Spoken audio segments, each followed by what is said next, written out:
ഒരു കമ്പനി എങ്ങനെ സ്റ്റോക്ക് മാർക്കറ്റിൽ ലിസ്റ്റ് ചെയ്യുന്നു അതേപോലെ തന്നെ നമുക്ക് എങ്ങനെ ഈ കമ്പനിയിൽ ഇൻവെസ്റ്റ് ചെയ്യാൻ പറ്റുമെന്ന് നോക്കാം. ഒരു എക്സാമ്പിൾ നോക്കുകയാണെങ്കിൽ നിരുപമ രാജീവനെ എടുക്കാം.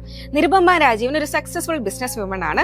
പുള്ളിക്കാരെ കമ്പനിയൊക്കെ തുടങ്ങി, ഇതിന്റെ പേപ്പർ വർക്ക്സും കാര്യങ്ങളൊക്കെ കഴിഞ്ഞു. നമുക്ക് നേരെ വന്ന് സ്റ്റോക്ക് മാർക്കറ്റിൽ ലിസ്റ്റ് ചെയ്യാൻ പറ്റുമോ?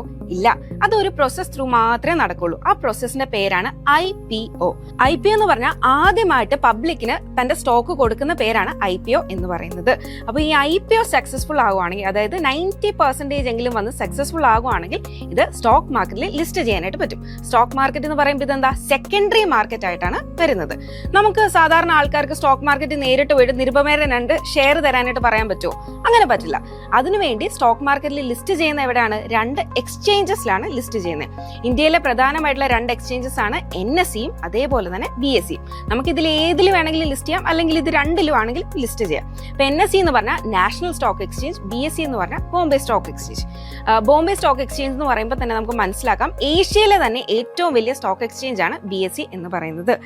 NSE ആദ്യത്തെ തന്നെ ഇലക്ട്രോണിക് ഡീമെറ്റീരിയലൈസ്ഡ് ആയിട്ട് വന്ന എക്സ്ചേഞ്ച് ആണ്.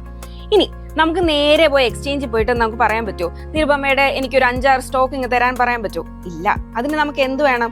നമുക്കൊരു ഇടനിലക്കാരൻ വേണം. ആ ഇടനിലക്കാരനാണ് നമ്മുടെ ബ്രോക്കർ എന്ന് പറയുന്നത്.